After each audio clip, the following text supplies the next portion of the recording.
Vale. Bueno, chicos, muy buenos días a todos y bienvenidos a la penúltima voz del mes, ¿no, Carlos?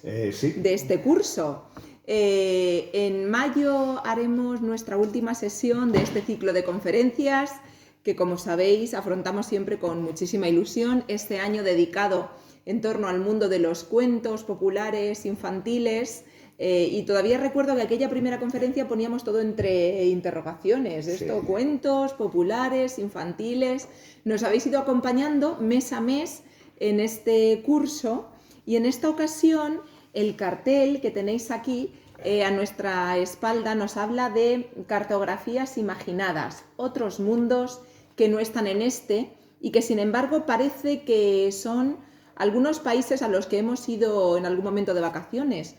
Porque a todo el mundo le suena el País de las Maravillas, Nunca Jamás, el mundo de Oz, y de eso nos va a hablar Carlos precisamente hoy.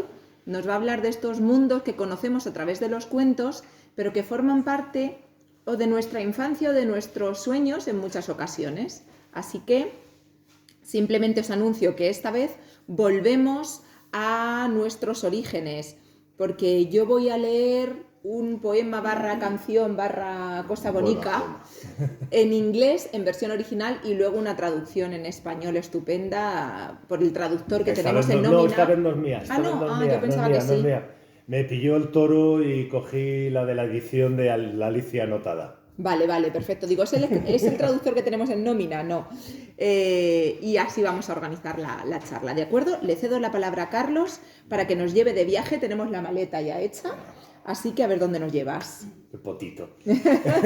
Bueno, pues vamos a meternos hoy un poco con los grandes entre los grandes, ¿de acuerdo? Un poco lo que fueron las consecuencias de toda esa recuperación del cuento infantil que habíamos ido viendo, pues por ejemplo Perrault, después los hermanos Grimm, luego Andersen, y cómo todo eso acaba culminando en 1860-65 concretamente, pues con la aparición de estas cuatro maravillas literarias que son Peter Pan, Alicia en el País de las Maravillas y Alicia a través del espejo, El viento en los sauces y El mago de Oz. ¿De acuerdo? Es decir, estos cuatro pedazos de libros escritos por autores, algunos de ellos con unas vidas un tanto alocadas, ¿de acuerdo? Es decir, y lo que os decía un día, de estos que les gustan demasiado los niños, un par de ellos, ¿de acuerdo? Pero bueno, que no me voy a meter por ahí porque meterme un poco en jardines un tanto extraños, ¿de acuerdo?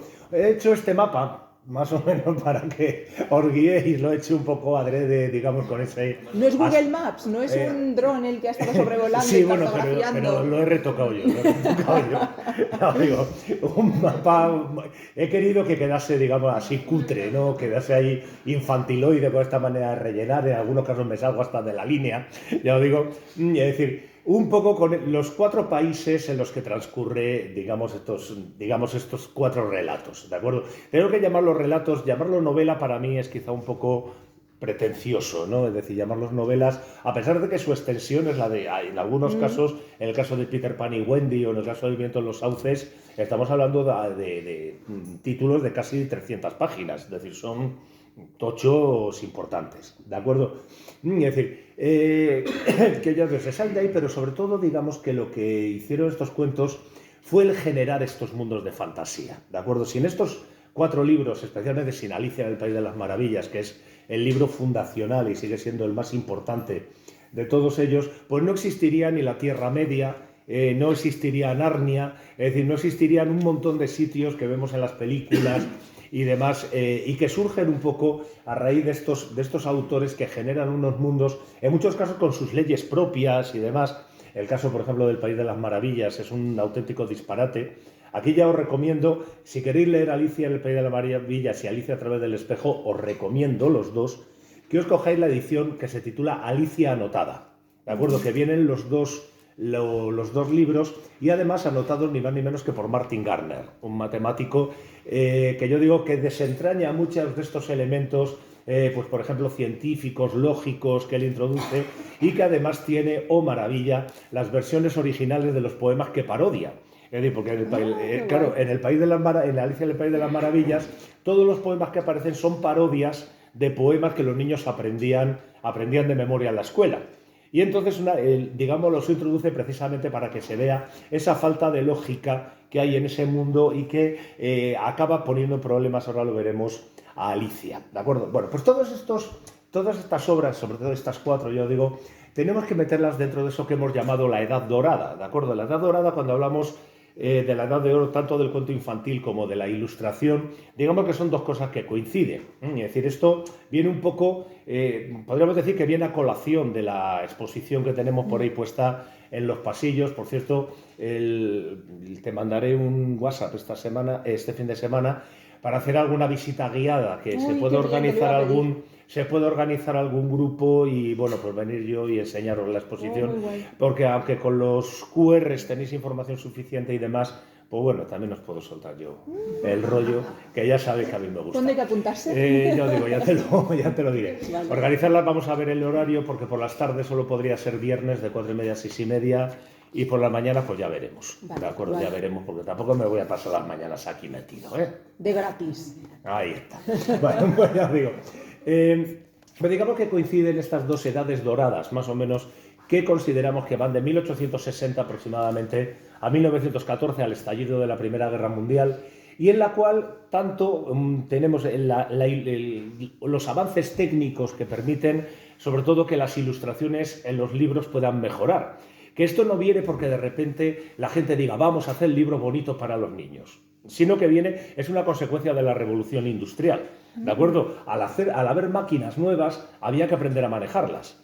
Para aprender a manejarlas había que hacer planos, esquemas, croquis, etcétera, y publicarlos para que la gente pudiera aprender a usar esas máquinas. Entonces, los métodos de ilustración tuvieron que avanzar, obligados por esto. ¿Y qué vino detrás? Pues la ilustración literaria, ¿de acuerdo? Pero que sepáis que es una consecuencia, es decir, fue más una consecuencia que no una causa. Y luego, pues también, de lo que hablaremos ya el mes que viene, que es con lo que vamos a cerrar, se produjo un cambio de mentalidad en esta época respecto sobre todo a los niños, ¿de acuerdo? Es decir, a lo largo del siglo XIX cambia el concepto de la niñez, que se había desarrollado desde el siglo XVI aproximadamente, había ido creándose la idea del niño, y pasa, digamos, a esa idea que tenemos nosotros del niño inocente, fantasioso, que percibe la realidad de una manera completamente distinta, que antes no existía. ¿De acuerdo? Esto es una de las cosas que vamos a ver el próximo día. Tened en cuenta, la niñez, como tantas otras cosas, es un concepto cultural. ¿De acuerdo? Es decir, niños ha habido siempre, pero no a los niños no se les ha visto siempre igual, digamos, en unas épocas o en otras. Esto lo veremos. Y digamos que esta nueva percepción del niño, sobre todo una percepción bastante negativa que se produce al principio, que viene provocada por eso que fue el estallido evangélico, se veía como una especie de tabla rasa a la que había que educar y sobre todo había que encauzar, ¿no? Ahí, si habéis visto la exposición, en la 4ª planta hay una que es Struwwelpeter, ¿de acuerdo? Struwwelpeter, que da pánico. Uno de mis libros favoritos, está escrito por un alemán, y yo digo, son castigos horribles a los niños desobedientes, ¿de acuerdo? O sea, es un libro que es muy divertido de leer, ya os digo, muy, muy divertido. Pedro Melenas se titula, no va por mí, yo sería Carlos Melenas, ¿de acuerdo? Es decir, sí, Pedro Melenas, que lo acaba pasando muy mal porque no se quiere cortar el pelo ni las uñas, se acaba tal. Pero bueno, tenéis a un niño al que le cortan los pulgares porque se lo chupa, cosas de este tipo. Esto luego, ¿quién fue? Hilaire Belloc, a finales del siglo XIX escribió otro libro que es Advisory Tales for Children, que es algo así como Cautionary Tales for Children, que son algo así como cuentos de advertencia para niños, que es una parodia de Struwwelpeter y es divertidísima. Hay un niño que por desobedecer a su niñera se lo come un león, entre otras cosas, ¿de acuerdo? Les pasa de todo, son divertidísimos. Pues yo digo, pero que esto venía ya de finales del siglo XVIII, principio del XIX, por ejemplo, de Sherwood, un libro que se llamaba The Fairchild Family. El apellido Fairchild no es el más adecuado en este caso, significa algo así como niño bueno, niño amable o algo así. Yo digo, y es una familia en la que, para, digamos, meter a los niños en vereda, entre otras cosas, los llevan a ver cadáveres, los llevan a ver ejecuciones públicas para que vean lo que pasa si eres malo, unas cosas absolutamente disparatadas, ¿de acuerdo? Es decir, pero era sobre todo eso, sobre todo la literatura que va a surgir para este nuevo concepto de la infancia, de un niño al que hay que educar. Van a ser libros educativos, por ejemplo, alfabetos, lo que se llama nursery rhymes, es decir, las poesía infantil, para que nos hagamos una idea un poco lo que conocemos de Gloria Fuertes. ¿De acuerdo? Más o menos con un tono un poco más absurdo, lo que se llama el nonsense, el sinsentido en inglés. Yo digo que es una poesía muy, muy interesante y muy divertida. Yo digo, pero digamos que no había habido lo que hemos llamado el giro ficcional, ¿de acuerdo? Es decir, un giro hacia libros que ya no tuvieran esa finalidad moralizante, esa finalidad educativa, sino simplemente una finalidad de entretener a los niños.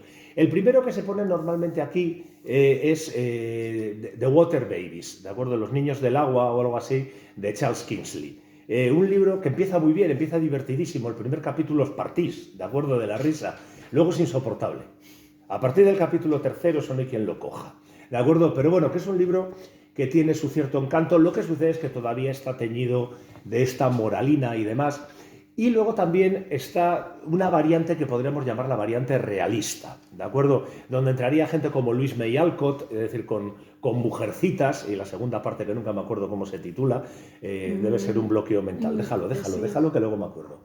Y yo digo, no me lo digas. Yo digo, Mujercitas, que son ya novelas que podríamos llamar realistas, pero que tienen como protagonistas a niños, ¿de acuerdo? Luego hay otras que deben ser muy divertidas, lo que pasa es que no he querido leerlas porque ya me dio miedo, que es, ¿cómo se llama? Dinsmore, Ellie Dinsmore, ¿de acuerdo? De Martha Finlay, una escritora norteamericana, en la que por lo visto en el primer libro, en unas 200 páginas, la protagonista llora unas 80 veces. ¿De acuerdo? Es algo delirante. Hay páginas en las que llora 3 veces, ¿eh? O sea, y eso fue lo que me ha cortado a mí de leerlo. Pero yo digo que son libros ya un poco más, digamos, de carácter realista. Luego, posteriormente a estos libros que vamos a ver ahora, van a surgir los libros de aventuras, ¿de acuerdo? La isla del tesoro de Stevenson, las minas del rey Salomón de Haggard, etcétera, etcétera, ¿de acuerdo? Pero en principio, los que abren el camino de la ficción van a ser estos 4 libros de los que vamos a hablar hoy, ¿de acuerdo? Es decir, los libros de Alicia, Peter Pan y Wendy, El mago de Oz y El viento en los sauces. Por cierto, un descubrimiento que he hecho gracias a estas charlas. Leed El viento en los sauces, por Dios. ¿De acuerdo? Maravilloso. Bueno, pues yo digo, la cuestión, ¿dónde empieza? Pues empieza concretamente aquí, en Alicia, el país de las maravillas, y Alicia a través del espejo, ¿de acuerdo? Los dos son obra de este señor tan estirado que tenéis ahí. Es decir, por lo visto no está estirado para la foto, es que era estirado, ¿de acuerdo? Era estirado, ¿de acuerdo? Era un profesor de matemáticas de Oxford, con esto ya lo tenéis prácticamente todo dicho, ¿de acuerdo?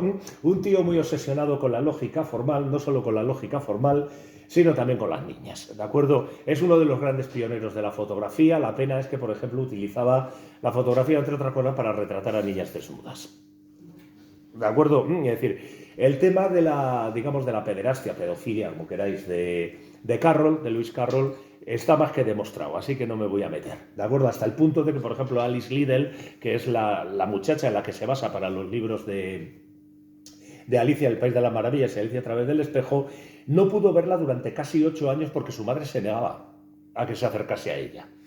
¿De acuerdo? Curiosamente, faltan páginas en su diario, curiosamente faltan ahí una serie de cosas que se dicen, no, bueno, es que estos son sospechas. Parece ser que hay bastante más que sospechas. ¿De acuerdo? Pero bueno, insisto que no me voy a meter por ahí.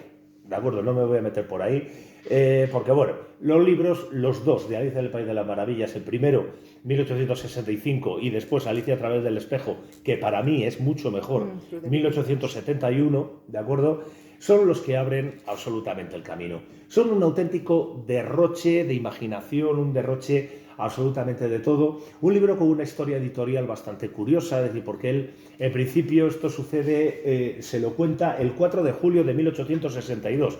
Fijaos que sabemos, y de 4 a 6 de la tarde. Jesús. Que sepáis que tenemos hasta estos datos, ¿de acuerdo? De cómo fue, digamos, la gestación de Alicia en un paseo en barca por el Támesis. Pues parece ser que les contó un cuento y le dijeron algo así las hijas de Liddell, el decano Liddell, era el decano del Christ College, creo, de Oxford, ¿de acuerdo? Creo que era el Christ College, sí. No me hagan mucho caso. Bueno, de un colegio de esos de Oxford, ¿de acuerdo? Y era el decano. Y las chicas le pidieron que por favor se la pusiese por escrito. Y él se puso con calma, porque él, con sus obras de matemáticas y sus obras de lógica formal, que son la mayor parte de su producción, ¿de acuerdo? Es decir, no penséis que Carroll era un autor para niños, escribe realmente 4 libros para niños exclusivamente, y 2 muy malos, por cierto. ¿De acuerdo? Y es decir, están Alicia en el País de las Maravillas, Alicia a través del espejo, magníficos, luego Silvia y Bruno, y luego algo así como Silvia y Bruno, la venganza, algo así, ¿no? Es Silvia y Bruno Revisited, es algo así como retorno a Silvia y Bruno o algo así. ¿De acuerdo? Y luego otra cosa que no sabemos muy bien lo que es la caza del Snark. ¿De acuerdo? Pero por lo demás su obra es lógica formal, además son unos libros muy interesantes sobre lógica los que tiene, ¿de acuerdo? No son ninguna tontería, tratados de matemáticas, incluso sobre geometría euclidiana y cosas de este tipo. Es decir, el tío debería ser una cabeza importante en este aspecto. De hecho, se cuenta una anécdota que cuando la reina Victoria leyó Alicia en el País de las Maravillas, pidió que le llevaran a Westminster, pidió que le llevaran toda la obra de Carroll. Y se encontró pues eso, con toda la obra matemática y lógica, y fue algo así como, ¿y ahora qué hago yo con esto? ¿De acuerdo? Es decir, pero eso es una de las cosas sí que nos llama la atención cuando vemos la producción de Carroll, es decir, que realmente lo relacionamos con la literatura infantil juvenil, pero que es un autor que eso fue algo accidental y nunca mejor dicho, ¿de acuerdo? Es decir, porque fue una cosa que, bueno, que salió. Él hizo el cuento, quedó más o menos satisfecho del cuento, fue a un editor, le dijo, bueno, pues si tú pagas las planchas, pues muy bien.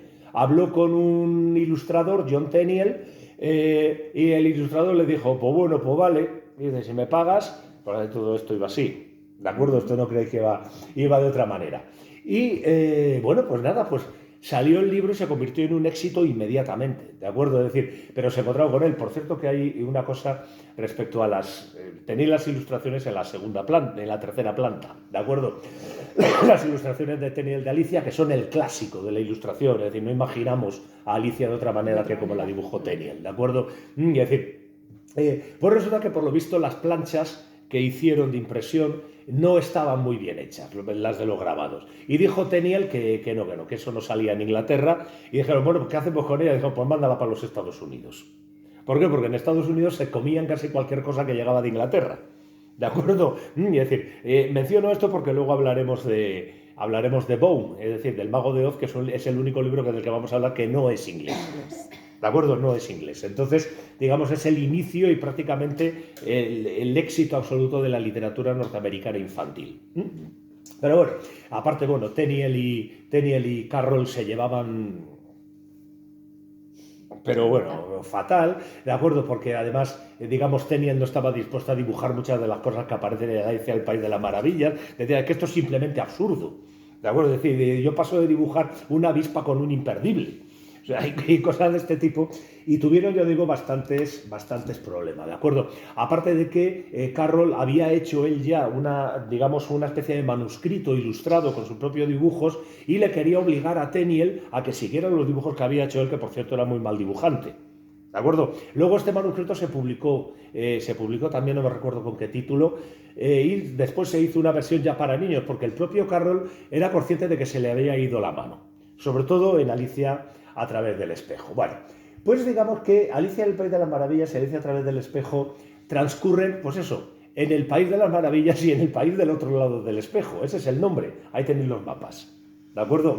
Hoy he traído los mapas para que los veáis. ¿De acuerdo? Para que los veáis. Es decir, tenéis Alicia en el País de las Maravillas a este lado y tenéis a través del espejo en ese otro. Fijaos ya en el del país en el a través del espejo. Es un tablero de ajedrez. ¿De acuerdo? Ahora veremos la importancia que tiene eso. Mientras que el País de las Maravillas, pues es más una geografía normal y corriente. No me voy a centrar en lo geográfico, sino un poco en de qué van estos libros. Estos libros habitualmente tendemos a pensar que son un nonsense, ¿no? Es decir, un sinsentido. Son literatura absurda, simplemente, sin mayor sentido. Las cosas transcurren una detrás de otra simplemente por dar una continuidad al libro, pero de eso nada. ¿De acuerdo? De eso nada. Detrás de estos libros hay toda una filosofía de Carroll, sobre todo esa importancia que él le daba a la lógica y demás. Y sobre todo hay una crítica a todo lo que era la educación victoriana. y especialmente a la educación victoriana para las chicas. ¿De acuerdo? Es decir, pensad en una cosa, cuando Alicia llega al País de las Maravillas, empieza a sufrir una serie de transformaciones. Es decir, crece, encoge, tira para arriba, tira para abajo, se está a punto de ahogarse en el estanque de sus propias lágrimas, que es cosa más bonita de imagen, por cierto, ya os digo. Y, ¿qué es lo que sucede? Cuando llega cuando encuentra a la oruga le dice, bueno, le dice, a ver, es que yo ya no sé si soy yo. ¿De acuerdo? Es decir, fijaos cómo ella, una vez que sale del sistema lógico, dice, ostras, ¿quién soy yo? Es decir, de las cosas que nos sujetan en el mundo, nuestra identidad, etcétera, está a punto de perder. Y le dice, vale, pues recita algo que sepas de memoria. Y dice, ya vale, estupendo. ¿Y qué hace? Recita lo que va a leer después Lidia. ¿De acuerdo? Que es un poema de Tennyson, es decir, en el que es un anciano que le da consejos a un joven y le dice, padre William, tú que has llegado a viejo, ¿cómo lo has hecho para no caer en el pecado? Y él le dice, desde pequeño yo rezaba en la cama, no sé cuánto. Aquí vais a ver que cambia un poco la cosa. ¿De acuerdo? Cambia un poco la cosa. Es decir, altera absolutamente esos, esos conocimientos que ella tiene adquiridos memorísticamente. ¿De acuerdo? Se da cuenta de que no carecen de ningún tipo de utilidad en el mundo en el que se encuentra. El País de las Maravillas, igual que después el mundo de A través del espejo, no es un mundo agradable, ni mucho menos, ¿de acuerdo? Es un mundo lleno de amenazas. ¿Qué grita la Reina de Corazones? Que le corten la cabeza. ¿De acuerdo? Los habitantes del mundo del País de las Maravillas están acojonados, literalmente. Es decir, por ejemplo, la escena en la que están ¿cómo se llaman?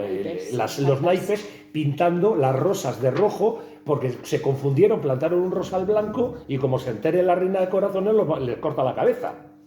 ¿De acuerdo? Y están continuamente sometidos a este tipo de amenazas. Alicia se va encontrando continuamente con gente que desafía todos los conocimientos que ella tiene. ¿De acuerdo? Es decir, se encuentra, por ejemplo, sobre todo en A través del espejo. En A través del espejo es donde más claro está, quizá más que en el País de las Maravillas, por ejemplo, el capítulo de Humpty Dumpty. ¿De acuerdo? Que se llama, aquí se ha traducido como tentetieso, lo he visto en alguna, tentetieso, ¿de acuerdo? Es decir, Humpty Dumpty, el huevo este que está sentado en una tapia, que habréis visto la imagen 45.000 veces, ¿de acuerdo? Es decir, que por cierto ese capítulo es un auténtico tratado de semántica, ¿de acuerdo? Esto no es ninguna broma. Es decir, por ejemplo, parte de una cosa que es la convención lingüística, la convención del signo.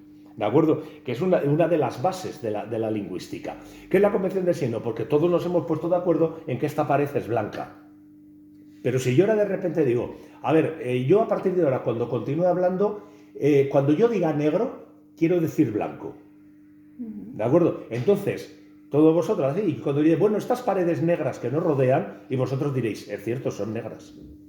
¿Por qué? Porque habéis aceptado la convención. ¿De acuerdo? Yo siempre pongo un ejemplo con esto, es decir, ¿qué pasa? A partir de las 12 de la noche ¿cómo se llama?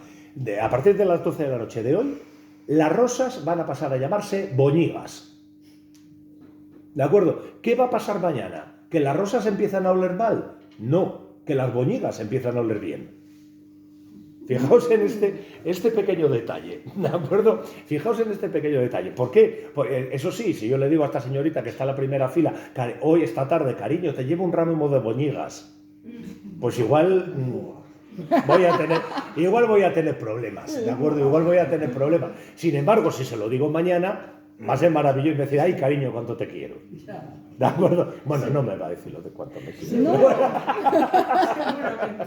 Seguramente. Bueno, ya digo. Pues a lo que voy a decir, que se va encontrando, es decir, con cosas que van desafiando continuamente esa lógica. Gente que le plantea preguntas que ella no puede responder, situaciones que ella no entiende. Por ejemplo, el episodio del sombrerero loco. Es decir, que están tomando té por tomarlo y cambiando de silla continuamente. Y dicen, bueno, pero ¿qué pasa aquí? Y de ahí ya llega un momento en que ella se desespera y dice, mira, me voy de otro lado porque yo esto no lo entiendo. Y cuando se da la vuelta y mira, resulta que están cogiendo y metiendo al lirón en la tetera. Y de, ¿qué está pasando aquí? ¿De acuerdo? ¿Qué es lo que ha sucedido? Simplemente que se han roto, digamos, las conexiones lógicas. ¿De acuerdo? Las conexiones lógicas que indican que si hago A va a suceder B. ¿De acuerdo? Aquí no. Si haces A, puede suceder B, C, D, F, G, H, lo que sea. ¿De acuerdo? Es más, ¿qué pasa si sucede B? Pues bueno, que yo debo reaccionar haciendo C. Pero es que si pasa F, a lo mejor eso ya no lo tienes tú en tus cálculos, ¿de acuerdo? Y que tu respuesta lógica no va a funcionar. Yo digo, de hecho, vosotros fijaos desde el principio de Alicia en el País de las Maravillas, cómo empieza. Ella ve un conejo que dice, voy a llegar tarde, voy a llegar tarde. Y ¿cómo se llama? El conejo con un chaleco y con un reloj de cadena. Y lo que le extraña a Alicia no es que el conejo hable, ni que el conejo lleve un chaleco, sino que tenga reloj.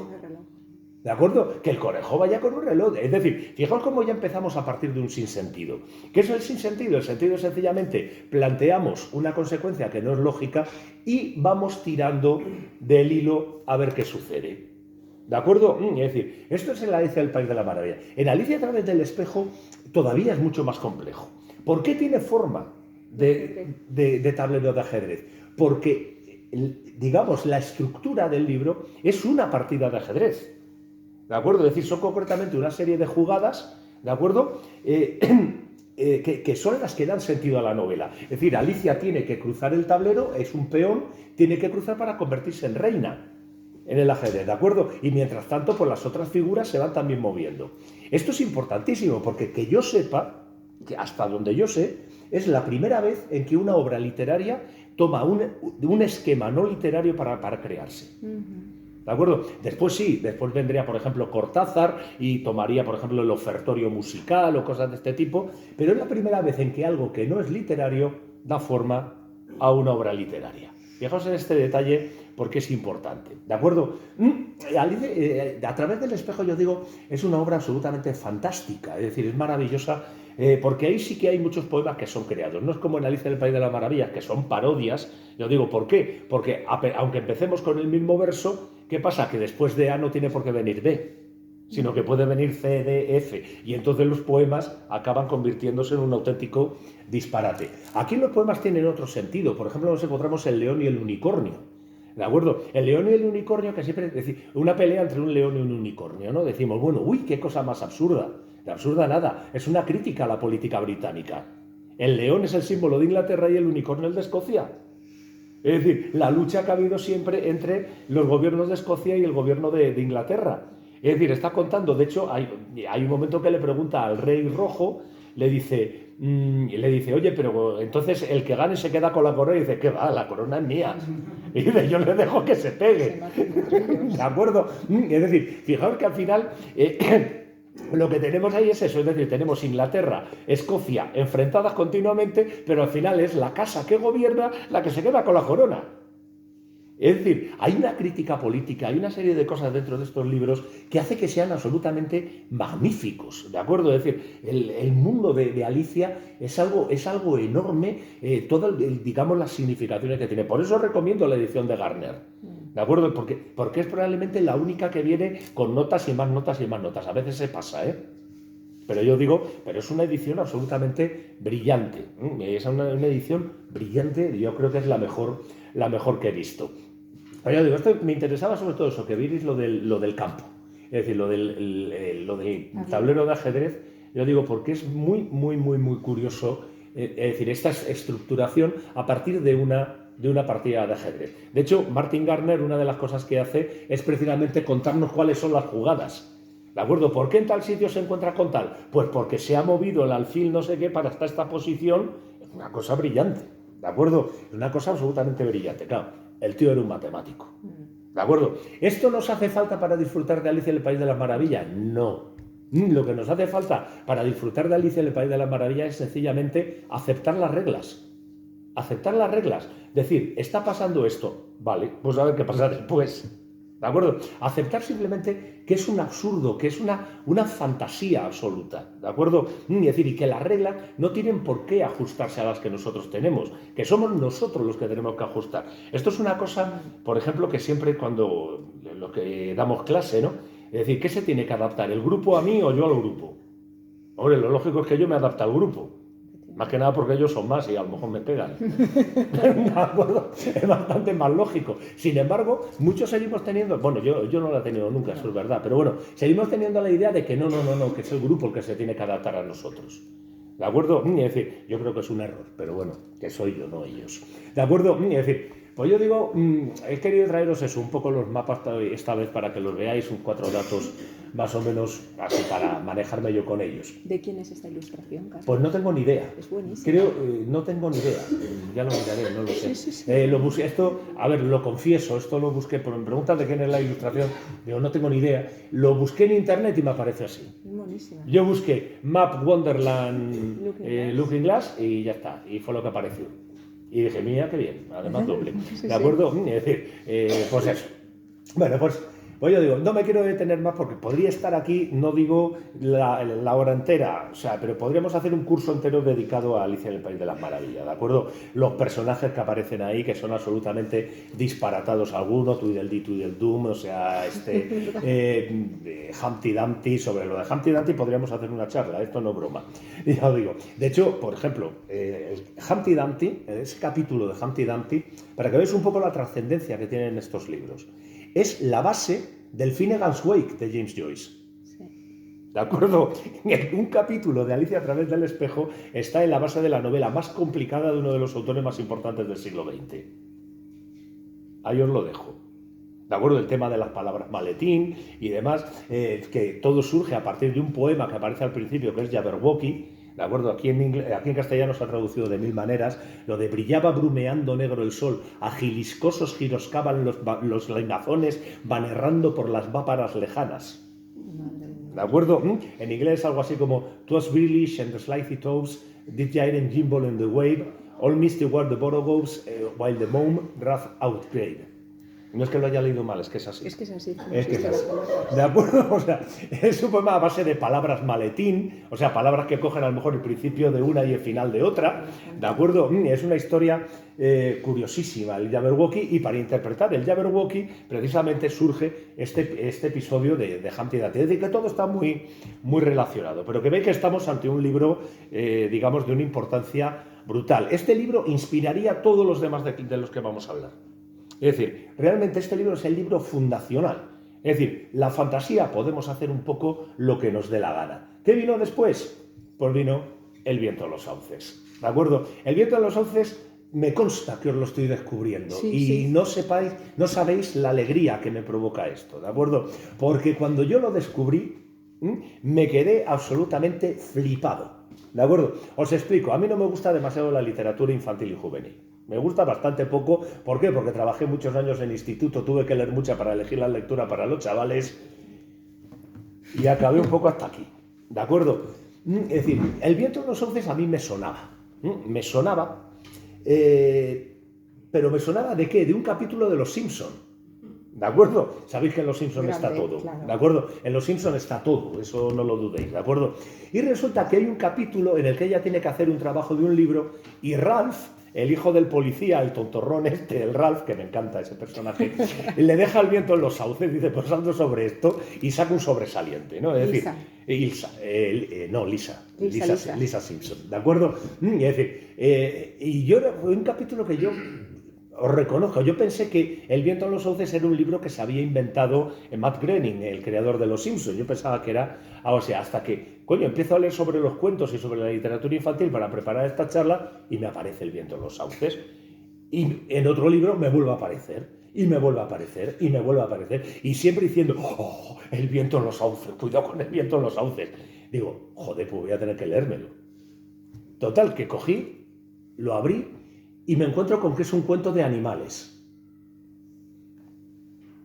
Ya, desesperación total. O sea, dije, esto no me puede gustar, no me puede gustar ni de coña. O sea, un libro de animales pensado para niños. O sea, yo siempre pienso, con estas cosas pienso en Aquí no hay quien viva, en la Cookie, que escribe cuentos para niños y escribió El puercoespín Serafín. Pues me imagino algo así.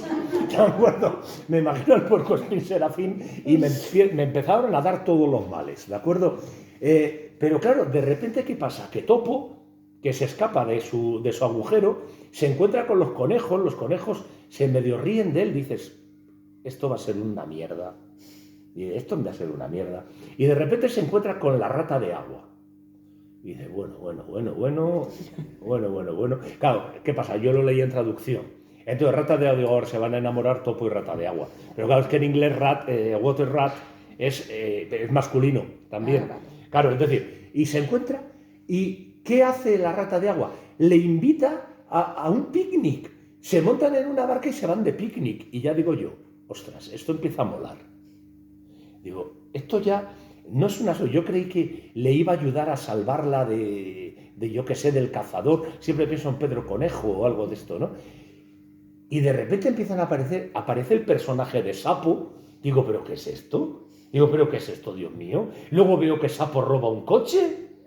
Digo, pero esto es una maravilla.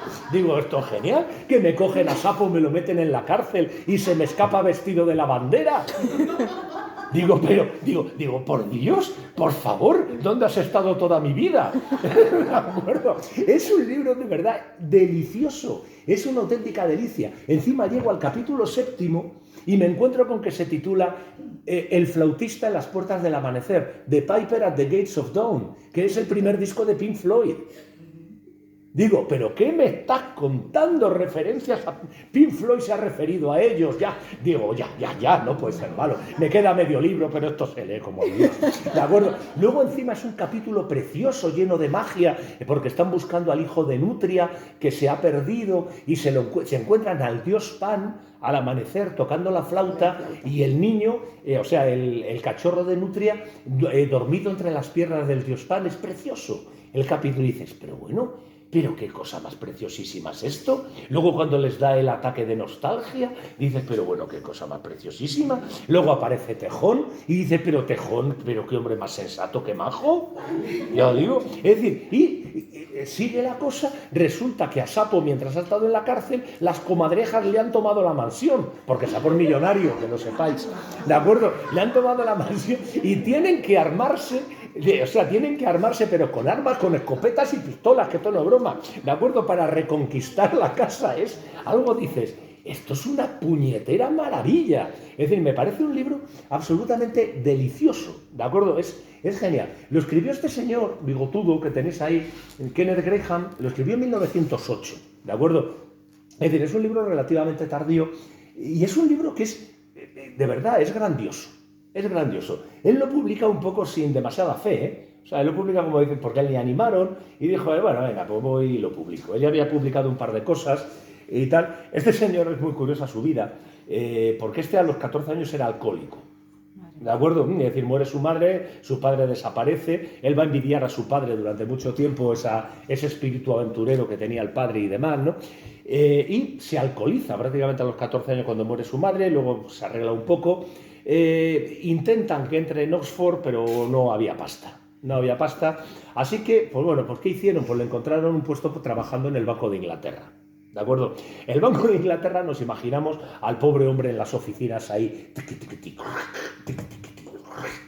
Es decir, me llevo 4. Es decir, pero nos lo imaginaba así. Bueno, parece ser que el Banco de Inglaterra en esta época era algo así como la casa de Tócame Roque. ¿De acuerdo? Es decir, los trabajadores no tenían ningún tipo de supervisión, hacían lo que les daba la gana, iban borrachos o se emborrachaban en el mismo puesto de trabajo, es decir, hacían fiestas, era una cosa disparatada y claro, lo que le faltaba a Graham, ¿no?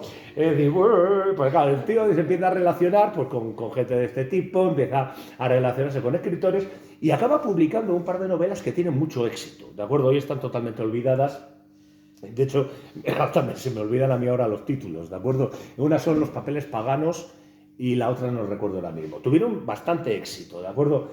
Pero bueno, este siguió en el Banco de Inglaterra, llegó a ascender, se convirtió en secretario, ¿de acuerdo? Es decir, que realmente llegó a tener un puesto bastante importante y de hecho lo abandona.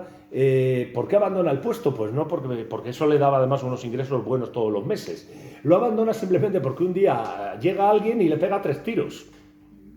Falló los 3, ¿de acuerdo? Pero el tío se llevó un susto enorme y tenía problemas cardíacos, ¿de acuerdo? Él tenía problemas cardíacos desde pequeño y del susto de que le pegaran 3 tiros, tuvo problemas ya de corazón el resto de su vida, ¿de acuerdo? Es decir, sí, es muy gracioso pensar que le pegan 3 tiros y del susto, claro. Pero yo digo, pero sí, él se tuvo que retirar, es decir, él tuvo que pedir el retiro. No se sabe muy bien la causa de los tiros, eso también es otra, ¿de acuerdo? No era un atraco ni nada, simplemente llegó el tío y le pegó 3 tiros a Kenneth Grahame, ¿de acuerdo? No se ve muy bien qué pasó ahí.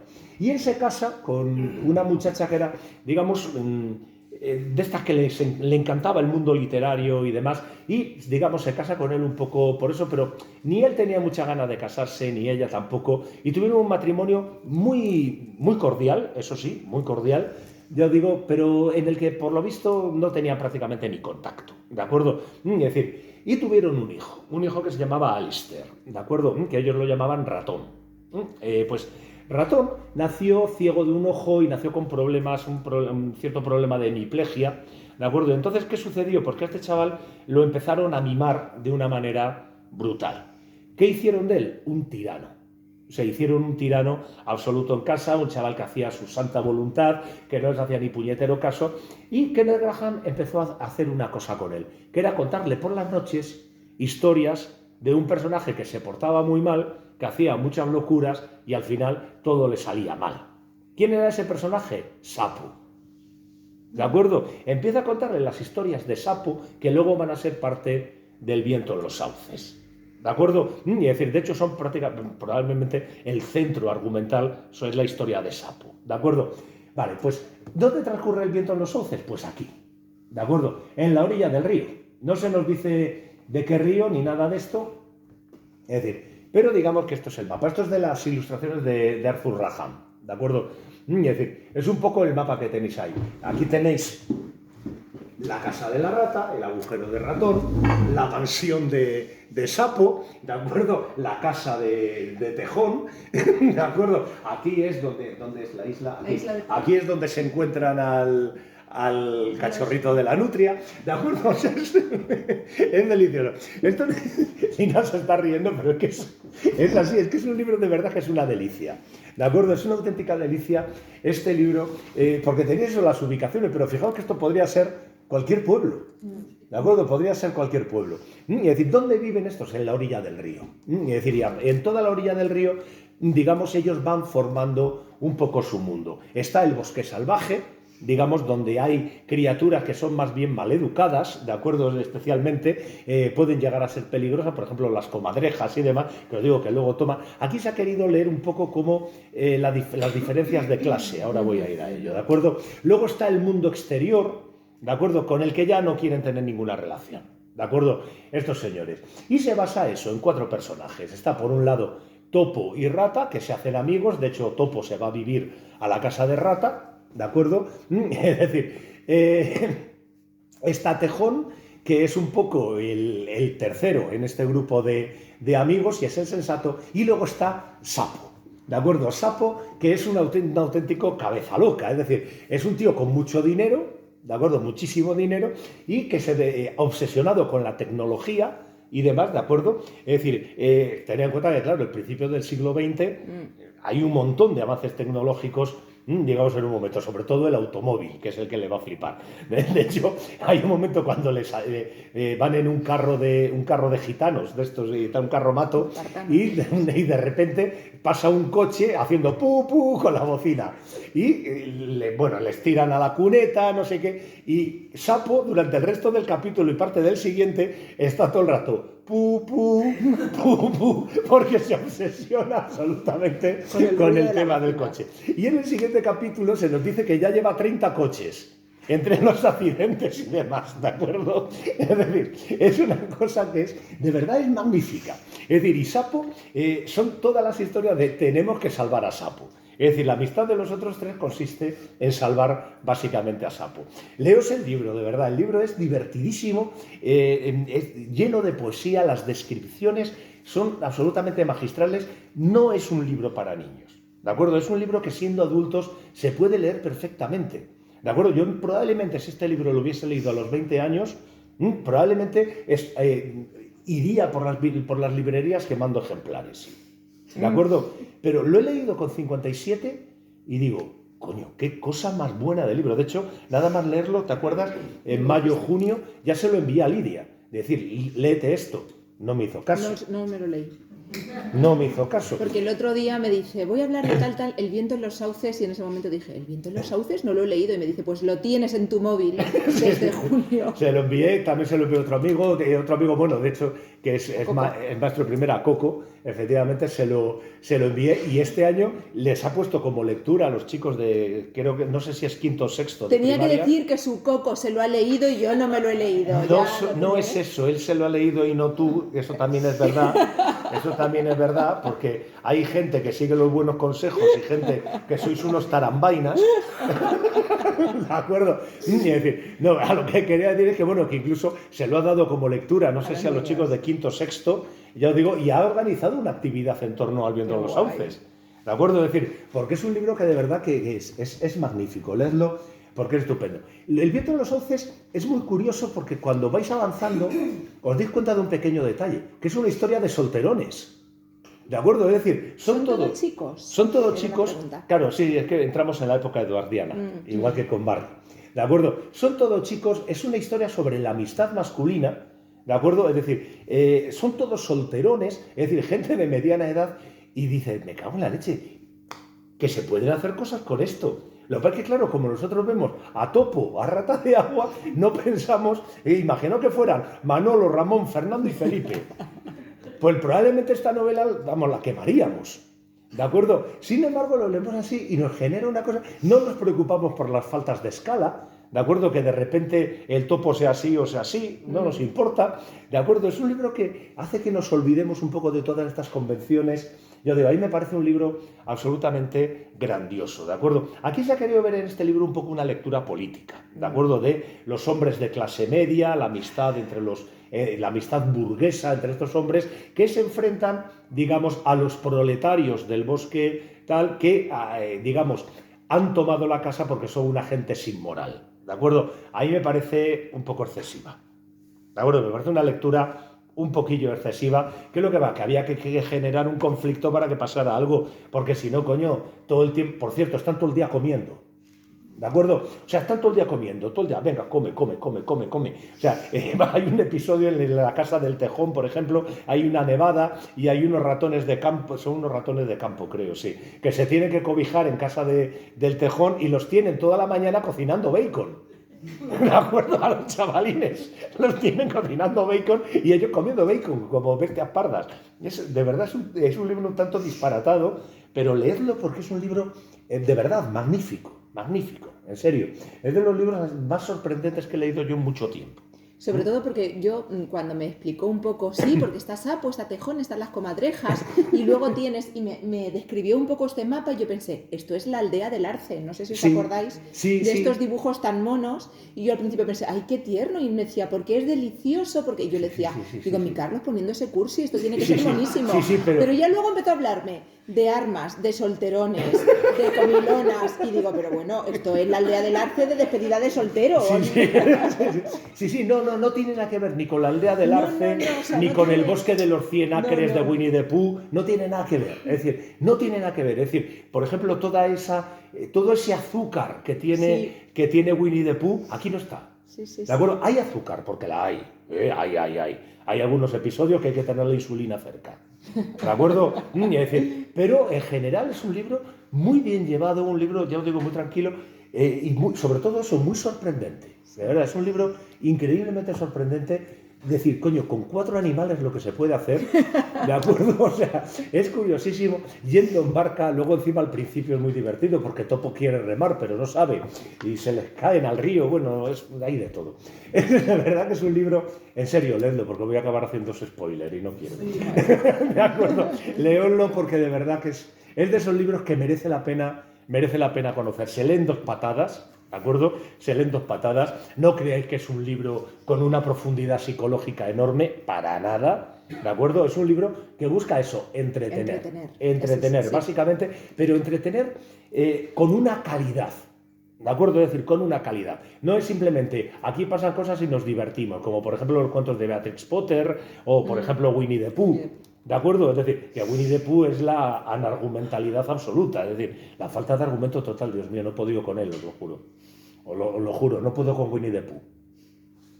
No puedo. Sería el quinto libro del que tendría que estar hablando hoy, porque es el que cierra absolutamente esta edad dorada. Pero es que no puedo. O sea, no puedo, me pongo nervioso. Con Winnie the Pooh. Por cierto, bueno, no voy a hablar de Winnie the Pooh porque tuvo un final bastante trágico. Igual que tuvo un final bastante trágico el chico que provoca este cuento, Alistair, acaba suicidándose a los 20 años. A los 20 años se suicida, digamos, estando en la Universidad de Oxford. No es el único, ¿de acuerdo? También se suicida el hijo de Milne, que es el famoso Robin Christopher de los libros, acaba suicidándose. ¿Por qué? Porque su padre le hizo famoso sin que él quisiera, ¿de acuerdo? Este se acaba suicidando no sabemos muy bien por qué. Pero bueno, yo digo, ¿qué es lo que sucede? Que aquí entramos todo esto de la amistad y demás, entramos en la época eduardiana, ¿de acuerdo? La época eduardiana ya no es tanto la idea es la inocencia de la infancia, la manera de ver el mundo de la infancia, sino, digamos, el no crecer, el ser jóvenes para siempre, ¿de acuerdo? Y aquí el gran ejemplo es Peter Pan y Wendy, ¿de acuerdo? Peter Pan y Wendy, que para mí es probablemente la mejor de todas las que tenemos aquí. Es decir, Peter Pan y Wendy es maravilloso. No veáis la versión de Disney, la pullita, ¿de acuerdo? No veáis la versión de Disney porque la deja todo el final. El final de Peter Pan es terriblemente desolador, ¿de acuerdo? Pues no lo tenéis en la película de Disney. ¿Para qué? ¿Para qué? ¿De acuerdo? El final es maravilloso, ya os digo. Es una novela absolutamente increíble, Peter Pan y Wendy, pero que ya era la segunda o tercera versión que él hacía de Peter Pan, ¿de acuerdo? Es decir, este señor, James M. Barrie, ¿de acuerdo? Era un escritor de teatro de bastante éxito, además, ¿de acuerdo? Y lo primero que él publica es en 1904, saca una obra de teatro que se convirtió, pues igual que para nosotros el Don Juan Tenorio, el Día de Todos los Santos, pues en Navidad en Londres era Peter Pan. Es decir, todos los años Peter Pan y Peter Pan y Peter Pan, con un éxito de público brutal, tanto de niños como de mayores, ¿de acuerdo? Es decir, un éxito absoluto. Yo digo, y entonces él luego saca un relato que es Peter Pan en los jardines de Kensington, ¿de acuerdo? Es decir, que está bastante bien, por cierto, es una especie de precuela, ya os digo, de lo que es Peter Pan, y en 1911 decide publicar la versión novelada de la obra de teatro, que es lo que nosotros conocemos como Peter Pan, ¿de acuerdo? Que es de Peter Pan y Wendy. Ya os digo, es una novela absolutamente magnífica. Pero para entenderla, aquí sí que tenemos que entrar también un poco en la mentalidad de este señor. No voy a entrar en su pederastia. Por cierto, hay una película que cuenta la vida, trabaja Johnny Depp, no recuerdo el título, no la veáis, porque debe ser otro James Barrie. ¿De acuerdo? Debe ser otro James Barrie que escribió también Peter Pan, ¿de acuerdo? Pero debe ser otro. O sea, no tiene nada que ver con la figura. Vemos la película y decimos, qué majo Barrie. Barrie era un manipulador absoluto, es decir, era un tío que era capaz de hacer cualquier cosa para salirse con la suya, ¿de acuerdo? Era un personaje, podríamos decir, casi hasta malvado, ¿de acuerdo? Y que encima se obsesionó con los hijos de Peter Llewyn Davis, ¿de acuerdo? Además con los 4 hijos, sin tonterías, sobre todo por el mayor, qué casualidad, Peter. ¿De acuerdo? Qué casualidad, Peter, ¿de acuerdo? Tened en cuenta este detalle, porque va a estar luego en el nombre de Peter Pan, ¿de acuerdo? Es decir, se obsesiona absolutamente con ellos, yo digo, de hecho llega a conseguir casi su custodia, cuando muere Peter Llewyn Davis y después la madre, llega a conseguir prácticamente la custodia. Ahí hay unos episodios bastante oscuros en su vida que incluso los biógrafos más críticos esquivan, ¿de acuerdo? Me ha costado mucho realmente hacerme una idea de qué pasó con Barrie y los niños Llewyn Davis, ¿de acuerdo? Me costó un montón. Así que no debe ser sencillo y me ha dejado 6-7 biografías de él y casi todas críticas, ¿de acuerdo? Casi todas críticas. Es decir, debió ser una cosa un tanto tal. De hecho, Peter Llewyn Davis siempre se refirió a Peter Pan y Wendy como esa terrible novela. ¿De acuerdo? Se refería a ella como esa terrible novela. Ya os lo digo, con esto vamos abriendo un poco camino. Pues Peter Pan y Wendy, vamos a dejar esto, simplemente os lo digo ahí, que esté ahí, que lo sepáis, ¿de acuerdo? Es decir, digamos, voy colocándoos un poco ahí, pero que digamos que este quizá era peor que Carroll, ¿de acuerdo? Quizá era peor que Carroll. Carroll por lo menos sacaba las fotos y se quedaba tranquilo. Este no sabemos hasta dónde llegaba. Es el problema que tenemos, que es un problema que tenemos con él bastante importante. Bueno, pues Barrie, un poco de dónde viene esa personalidad de Barrie. pues viene de un problema que él tuvo en la infancia. Él tenía un hermano que murió cuando él tenía 5 o 6 años aproximadamente, ¿de acuerdo? Y la madre entró en una depresión absoluta. Y parece ser que intentaba hablar con la madre solo pensaba en el otro hijo, el otro hijo, el otro hijo, el otro hijo. ¿Y qué hizo él? Era el hermano mayor, el muerto. ¿Qué hizo él? Se puso un día la ropa de su hermano, los zapatos, y entró en la habitación. Y le dijo, soy yo, pues soy mi hermano. Y entonces la madre parece ser que empezó a reaccionar. ¿De acuerdo? ¿Qué fue haciendo él? Fue aprendiendo a silbar como silbaba su hermano, es decir, a vivir la vida que habría vivido su hermano. ¿De acuerdo? Es decir, ¿qué hizo eso? Pues que él tuviera una especie como de personalidad loca, de una capacidad de adaptación brutal a todo, ¿de acuerdo? Y eso además le hizo conocer muy bien a la gente. Por lo visto el tío tenía, una manera de captar a la gente brutal. ¿Qué le hacía? Le convertía en un manipulador absoluto, ¿de acuerdo? No me voy a meter mucho más en la vida de Barry, ya os digo, porque aquí lo importante es el propio Peter Pan. ¿De acuerdo? Peter Pan se ha convertido ya en uno de los grandes mitos de la historia de la literatura, es decir, como pueda ser Don Juan, Don Quijote, Hamlet, ¿de acuerdo? Pues Peter Pan es otro. Peter Pan es eso, es el niño que no quería crecer. ¿De acuerdo? Es decir, ¿por qué Peter Pan no crece? Peter Pan no crece porque no adquiere experiencia.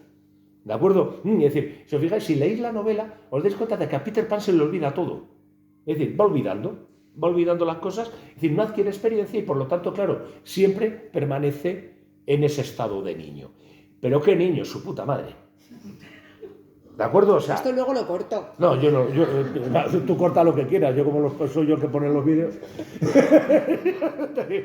Pues yo digo, pues Peter Pan es eso, es decir, es un niño absolutamente caprichoso que hace lo que le da la gana, un tirano con sus propios compañeros, los niños perdidos, o sea, que dices, ¿y estos pobrecitos chicos qué hacen? ¿De acuerdo? O sea, pobrecitos míos. Es decir, que se lleva a Wendy para que, convence a Wendy y a los hermanos de Wendy para que se vayan con él. Y luego está en lo de echarse los polvos para volar, pero vamos a dejarlo así, simplemente, ¿de acuerdo? Es decir, se van a la isla de Nunca Jamás y ahí, cuando llegan a la isla de Nunca Jamás en el libro, hay uno de los momentos más magníficos de la historia de la literatura juvenil, que es la descripción de la isla de Nunca Jamás, que aquí la tenéis. Un segundo antes de que empieces ahí, ¿puedes echar para atrás? Sí. Fijaos, Carlos ha insistido mucho, y es que está en el propio título, en un tirano que no quería, que no.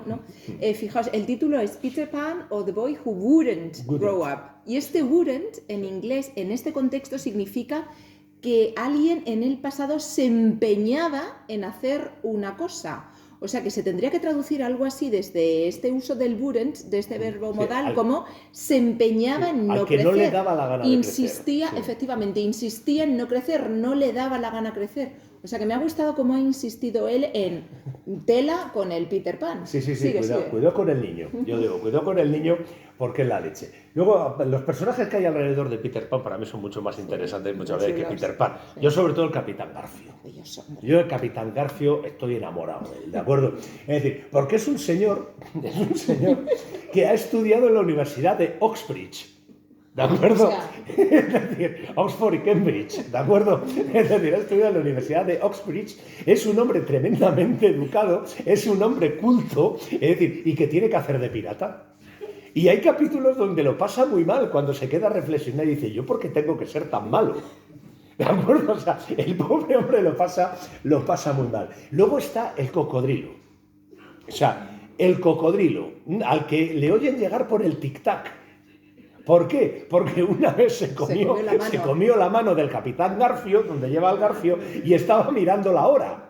Y entonces se la comió con el reloj. Entonces, cuando llega el cocodrilo, oyen el tic-tac, tic-tac, tic-tac, tic-tac. ¿De acuerdo?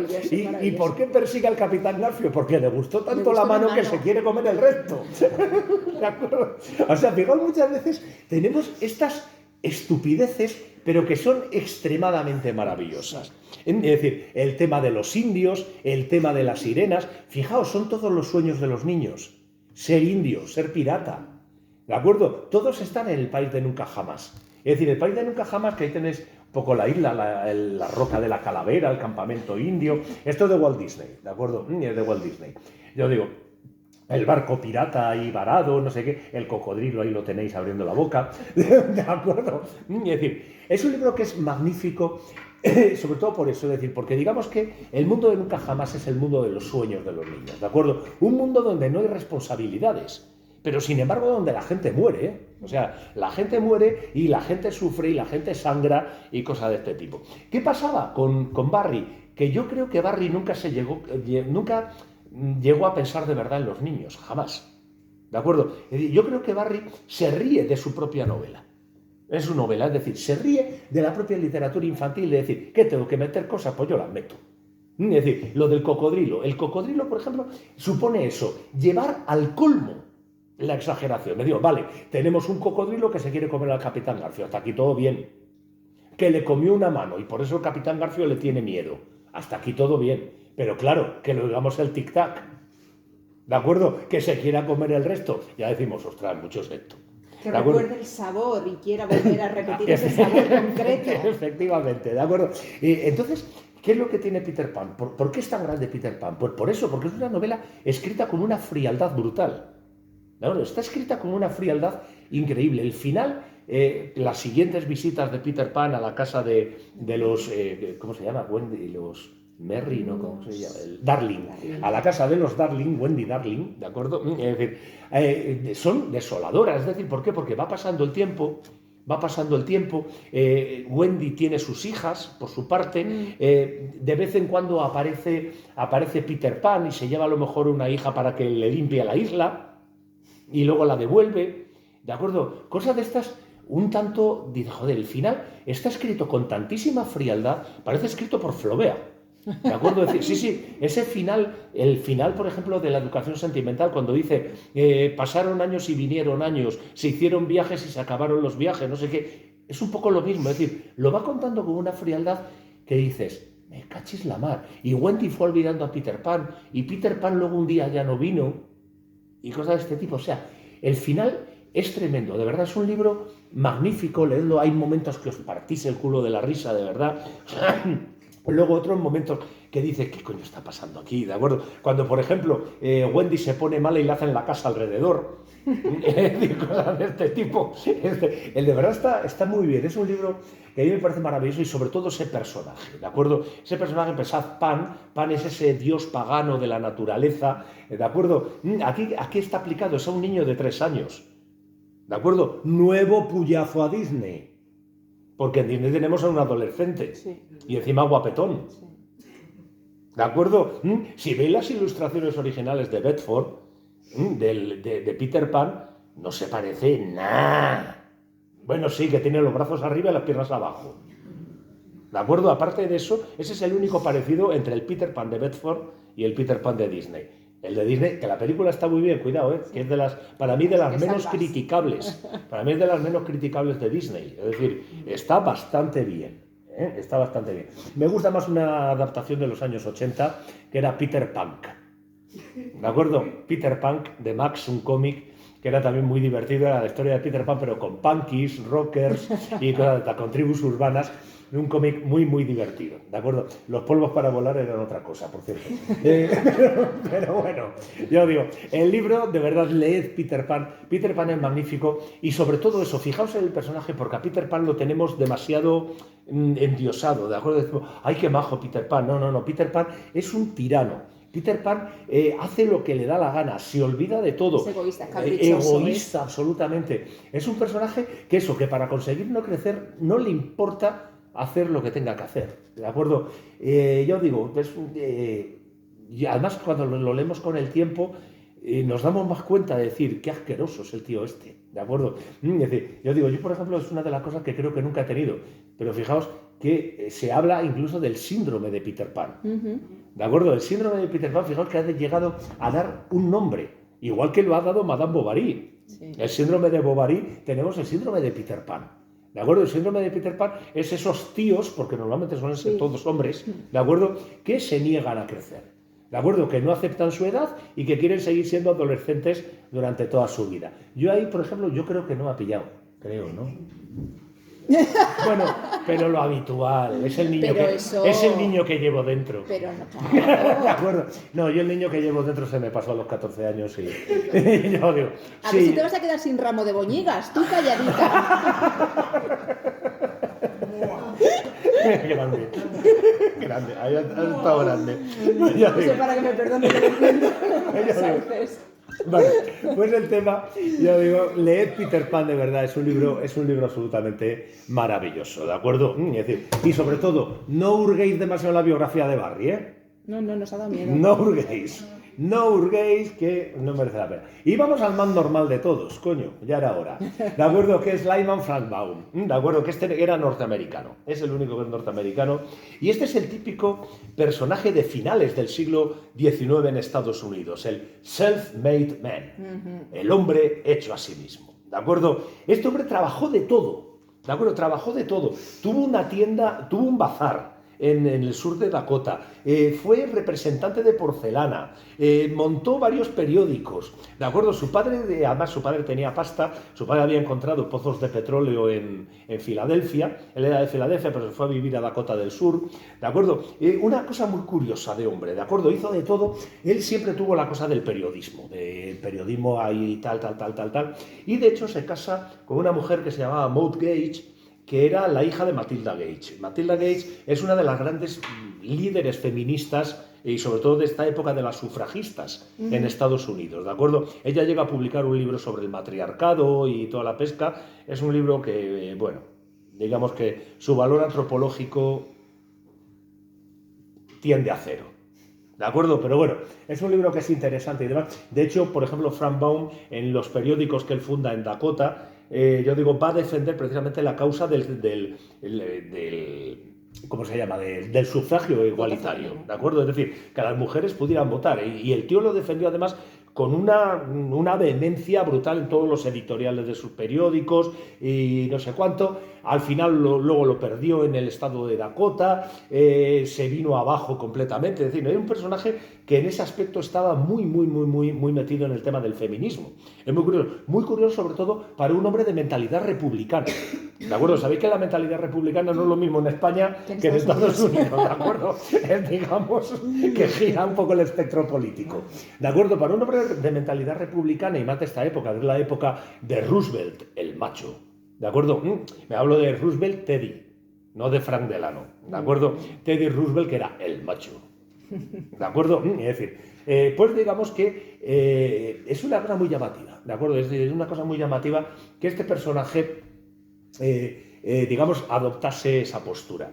Yo digo, un tío que se buscó la vida, él se va a Dakota, monta una tienda, luego tiene que dejar la tienda, se va a vivir a Chicago, intenta vivir como periodista, no lo consigue porque resulta que le pagaban menos de lo que él pensaba.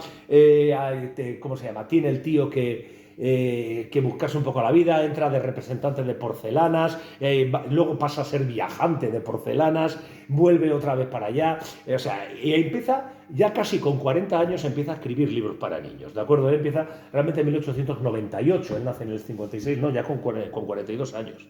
¿De acuerdo? Él empieza a escribir libros para niños siendo ya muy mayor, ¿de acuerdo? Su vida familiar es absolutamente perfecta, maravillosa, no tienen problemas, ¿de acuerdo? Es todo, increíblemente todo va muy bien, ¿de acuerdo? Y se llevaba bien hasta con su suegra. ¿De acuerdo? Con eso ya os lo digo todo. Qué raro. Ya, vamos, o sea, hasta con la suegra se llevaba bien, ¿de acuerdo? Es decir, que su vida familiar, por eso os digo que da gusto, lo he dejado para el final, aparte también porque el libro no es el último, pero como se sale del ámbito inglés, lo he dejado para el final, pero también por eso, porque coño, da un poco de descanso. ¿De acuerdo? Da un poco de descanso. Después de los dos que hemos visto y luego el problema del pobre Graham con su hijo, ya os digo, pues este hombre es todo muy normal, ¿de acuerdo? Pues yo digo, él a los 40 años empieza a publicar, empieza un poco a lo tonto, con una versión en prosa de los cuentos de Mama Oca, con versiones, digamos, ambientadas en Estados Unidos de los cuentos de hadas, porque este hombre publicó una auténtica barbaridad, no os podéis imaginar lo que publicó. Nosotros pensamos en El Mago de Oz, pero es que El Mago de Oz son 14 novelas escritas por él. ¿De acuerdo? Nosotros conocemos la primera, El maravilloso Mago de Oz, pero hay otras 13. ¿De acuerdo? Que lo sepáis. Es decir, pero es que luego aparte escribió otras 9 novelas de anticipación, 80 y tantos relatos, ¿de acuerdo? 11 novelas infantiles, o sea, escribió el tío, que lo meten por ahí, más que el tostado.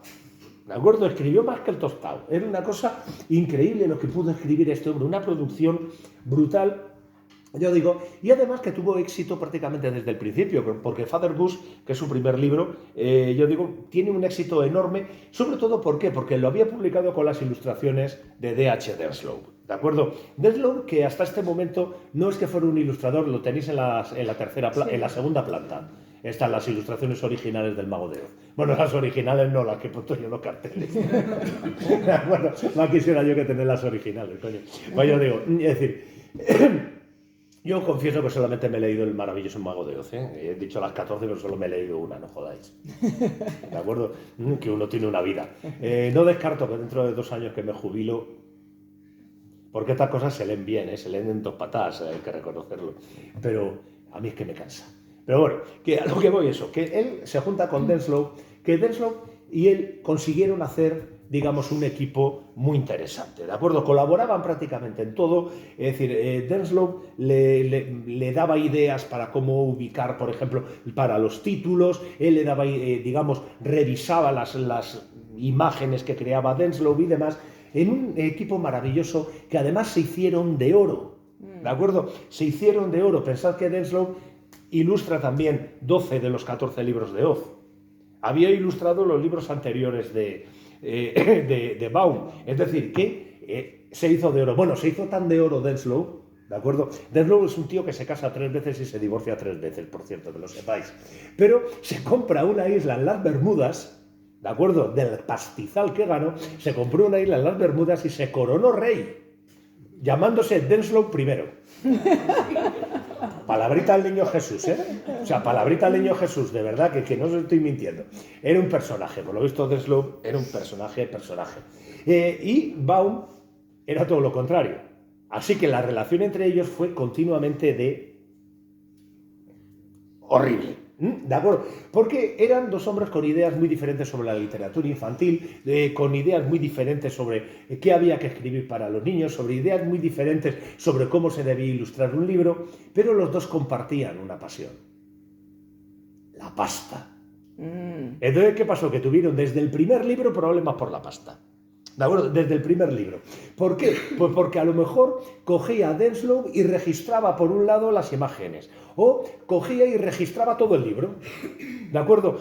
O metía un cambio en el título a la hora de rotularlo y entonces registraba él el título. Era una cosa, se llevaban a matar, ¿de acuerdo? O Baum registraba ideas de Denslow, o sea, cosas de este tipo. Y sin embargo colaboraron todavía. Colaboraron, claro, porque por interés te quiero, Andrés. ¿De acuerdo? Aquí tenéis claramente ese refrán: por el interés te quiero, Andrés. ¿De acuerdo? Es decir, no se podían ni ver. Era una cosa que no podían el uno con el otro. Y sin embargo, yo digo, hacen una de las colaboraciones probablemente la más importante en la ilustración infantil desde la de Tenniel y Carroll. ¿De acuerdo? Es decir, cuando nosotros hoy vemos El Mago de Oz y cuando lo leemos, nos imaginamos las ilustraciones de Denslow. Es decir, cuando hemos visto la película del Mago de Oz, resulta que están basadas en los dibujos de Denslow. Todo lo que se hizo, es decir, se hizo a partir de los dibujos de Denslow. ¿Por qué? Porque los derechos de imagen del Mago de Oz eran de Denslow. ¿De acuerdo? Es decir, es una cosa muy curiosa. Sobre el libro este del Mago de Oz, por cierto, aquí tenéis el mapa, el más sencillo de todos.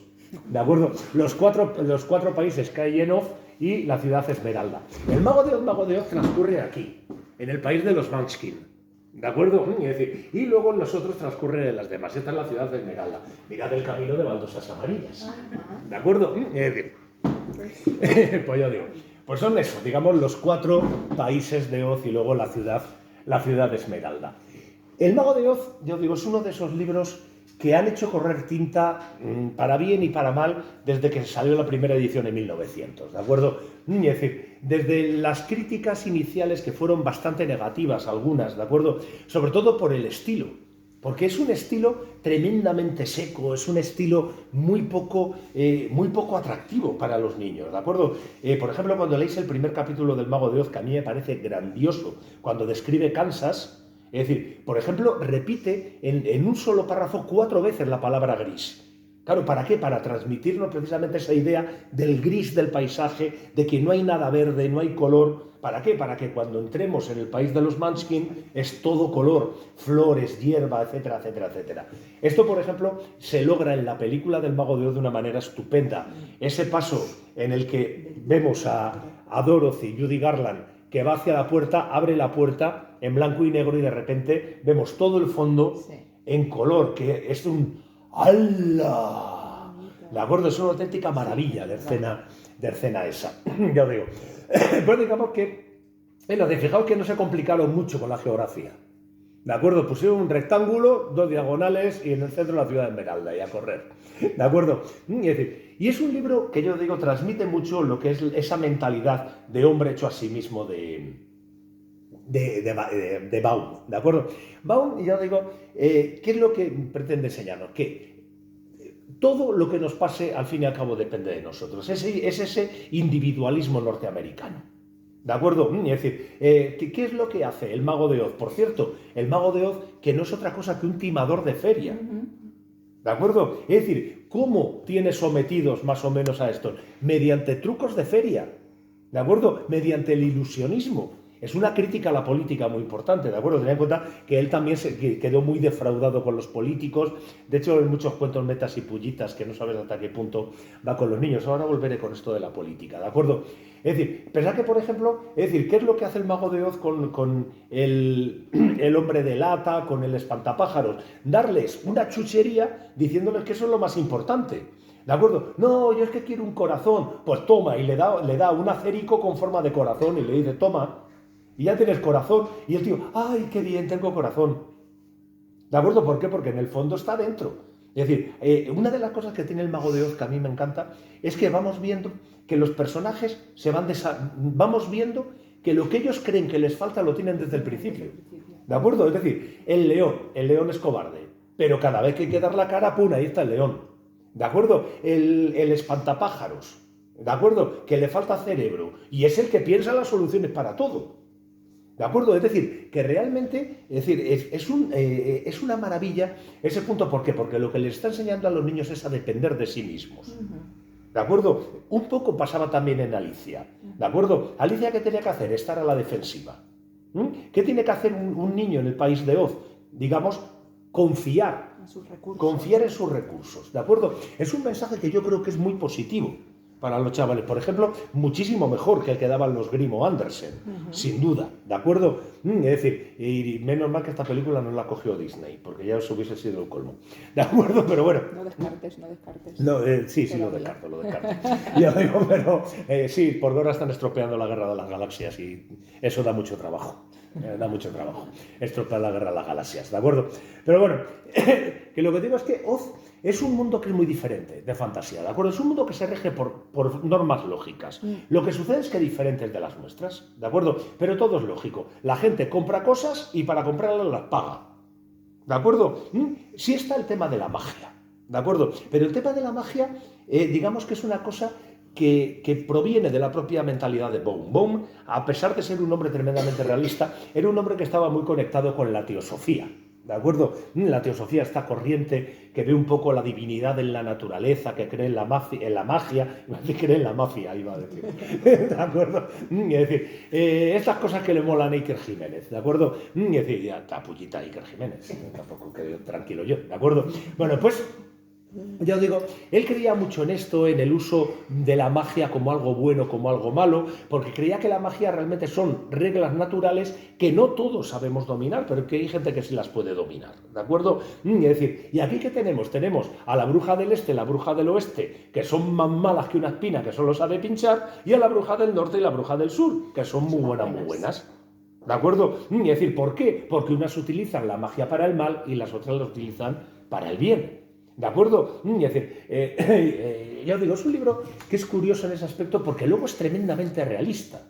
Es tan tremendamente realista que hay una lectura, que además esto lo sacó el propio Denslow, con lo cual no debe ser tan alocado lo que os voy a decir, ¿de acuerdo? Es una lectura económica, ¿De acuerdo? Es decir, este es un señor, yo digo, él era periodista, era un tío muy preocupado con la economía, de hecho, era un tío, el tema del marketing, por lo visto, lo dominaba a lo bestia. Él llega a publicar una revista a nivel nacional en Estados Unidos sobre escaparatismo. ¿De acuerdo? Sobre que tener en cuenta que, claro, el marketing en su época no llegaba mucho más allá. ¿De acuerdo? Sobre diseño de escaparates. ¿De acuerdo? El tío ahí tenía unas ideas muy interesantes. Y hay una lectura, insisto, que dice que el Mago de Oz es una especie de crítica al sistema económico capitalista americano. ¿De acuerdo? Es decir, no intentando sustituirlo por otro, pero sí mostrando un poco cuáles son los fallos. Y entonces, ¿qué tenemos? A Dorothy, que es una espectadora. Tenemos a Dorothy, que es una espectadora que está viendo el funcionamiento de la economía. Y tenemos al espantapájaros, los agricultores, que no tienen cabeza, no saben muy bien qué hacer con el campo, no saben explotar bien sus tierras. Tenemos a los ganaderos, el león, que son cobardes, es decir, que son incapaces de hacer fuerza, digamos, para conseguir lo que ellos quieren. Y luego tenemos a los industriales, el hombre de lata, ¿de acuerdo? Que no tienen corazón, que explotan a los trabajadores, ¿de acuerdo? Es decir, que solamente buscan el rendimiento económico. ¿Qué es lo que sucede? Que todos estos, encima, están gobernados por un mercachifle, ¿de acuerdo? Están gobernados por un timador, ¿de acuerdo? Es una crítica a la economía que no es ninguna tontería. ¿De acuerdo? Evidentemente tiene muchas más lecturas el Mago de Oz, ¿de acuerdo? No se lo deis, si le leéis, veis a vuestro hijo leer el Mago de Oz, no le digáis, hijo mío, ¿qué haces estudiando economía? ¿De acuerdo? O sea, ¿de acuerdo? Ni cuando, ¿qué has entendido? Ay, papá, que tenemos que ayudarnos entre todos y confiar en nuestra propia posibilidad. Pues no, hijo. Resulta que es que los industriales, tú fíjate, que tratan mal a los trabajadores porque no tienen corazón, ¿de acuerdo? No se os ocurre. Es una lectura, yo digo, igual que decíamos antes con Alicia en el País de las Maravillas, ¿de acuerdo? Estas lecturas, digamos, alternativas que muy probablemente están en la cabeza de los autores, ¿de acuerdo? Y que muy probablemente utilizan esta literatura, porque esto tenemos que tenerlo en cuenta siempre, la utilizan un poco como una especie de alegoría, ¿de acuerdo? Este uso alegórico no es ninguna bobada. ¿Por qué? Porque, digamos, esta literatura que en este momento no se le daba excesiva importancia, por ejemplo, a Carroll lo podéis encontrar en el canon de la literatura inglesa, ¿de acuerdo? Si el canonista es generoso, ¿eh? Si el canonista es generoso. Pero yo digo, es una literatura que consideramos como secundaria, entonces muchas veces lo que hacen los autores es eso, meter mensajes por debajo, es decir, bueno, si alguien los coge, que los coja. ¿De acuerdo? Es decir, también es verdad que a lo mejor estamos llegando a los límites de la interpretación, que decía Humberto Eco. ¿De acuerdo? Yo eso no lo descarto. Porque yo hay días que me despierto pensando cosas muy raras sobre el viento en los sauces. ¿De acuerdo? Y Topo no se referirá a... Y ya la tengo liada. ¿De acuerdo? Yo no soy muy de estas lecturas, insisto, no soy muy de estas lecturas, pero que sí que es verdad que pueden estar ahí, que yo creo que hasta cierto punto sí que conviene tenerlas en cuenta, por lo menos como una lectura alternativa.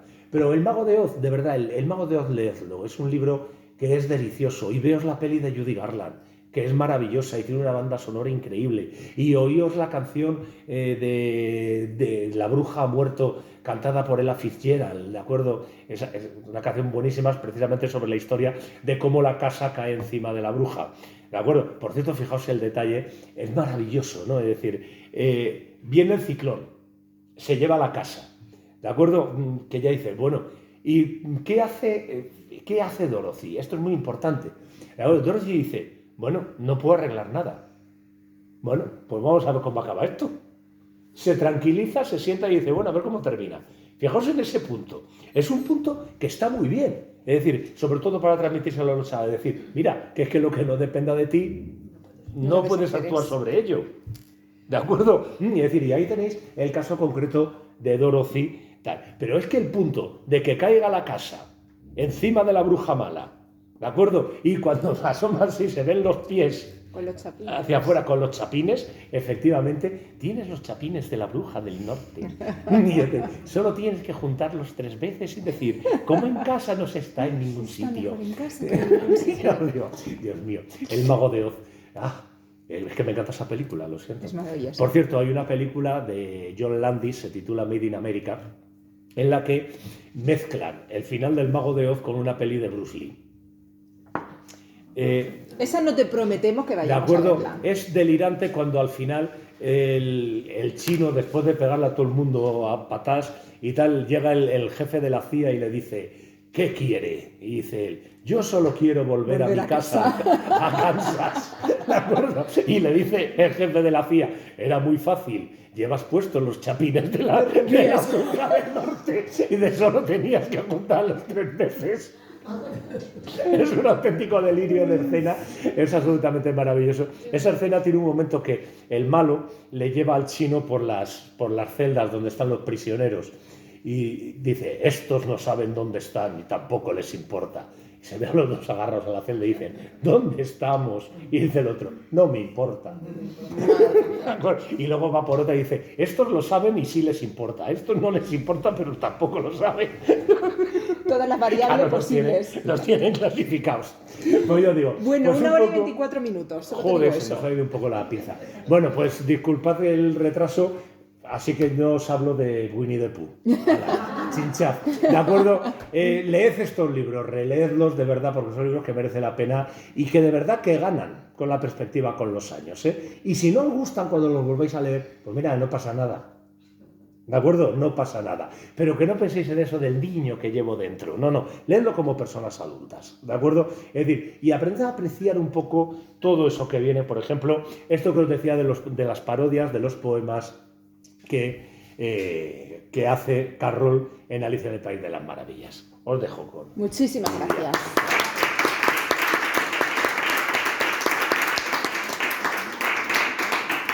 Vale, en esta ocasión sí que vamos a leer las 2 versiones en inglés y en español. Es muy cortito, no os preocupéis, pero porque esta musicalidad, ¿no? Es importante también verla en el idioma original. Father William se llama, Padre William. You are old, Father William, the young man said, and your hair has become very white, and yet you incessantly stand on your head. Do you think at your age it is right? In my youth, Father William replied to his son, I feared it would injure the brain, but now that I'm perfectly sure I have none, why I do it again and again. You are old, said the youth, as I mentioned before, and have grown most uncommonly fat. Yet you turned a back somersault in at the door. Pray, what is the reason for that? In my youth, said the sage, as he shook his grey locks, I kept all my limbs very supple. By the use of its ointment, 1 shilling the box. Allow me to sell you a couple. You are old, said the youth, and your jaws are too weak for anything tougher than suet. Yet you finish it, the goose, with the bones and the beak. Pray, how did you manage to do it? In my youth, said his father, I took the law and argued each case with my wife, and the muscular strength which it gave to my jaw has lasted the rest of my life. You are old, said the youth. One would hardly suppose that your eye was as steady as ever. Yet you balanced an eel on the end of your nose. What made you so awfully clever? I have answered 3 questions, and that is enough, said his father. Don't give yourself airs. Do you think I can listen all day to such stuff? Be off, or I'll kick you downstairs. That is not said right, said the caterpillar. Not quite right. Eso ya no. Calla. Ya decía yo. Eso ya es del... Digo, esta es la parte de atrás. Fijaos que la sonoridad es hasta monumental, es la sonoridad Tennyson, ¿no? Tatán, tatatán, tatatán, tatatán. La sonoridad de los 5 acentos. Ahora vais a ver lo que dice. Sois viejo, padre William, dijo el joven. El cabello se os ha vuelto blanco. Sin embargo, siempre andáis de cabeza. ¿Os parece sensato a vuestra edad? En mi juventud, replicó el padre William al hijo, temía lastimarme el cerebro. Hoy, en cambio, sé seguro que no tengo, y ando así a cada momento. Sois viejo, dijo el joven, como digo, y habéis engordado por demás. Pero habéis dado una voltereta al entrar. ¿Me podéis decir por qué? En mi juventud, dijo sacudiendo el pelo gris, conservé muy ágiles mis miembros. Con este ungüento de un chelín la caja, ¿queréis comprarme un par? Sois viejo, tenéis flojas las quijadas, para lo que es más duro que la grasa. Sin embargo, os habéis zampado el ganso, huesos y pico incluidos. ¿Me podéis decir cómo es eso? En mi juventud, dijo el padre, me dediqué a las leyes. Cada pleito lo discutía con mi mujer. Y la fuerza que dio eso a mis quijadas me ha durado el resto de mi vida. Sois viejo, dijo el joven, y se supone que no tenéis la vista de antes. Sin embargo, mantenéis una anguila en la punta de la nariz. ¿Qué os ha hecho tan habilidoso?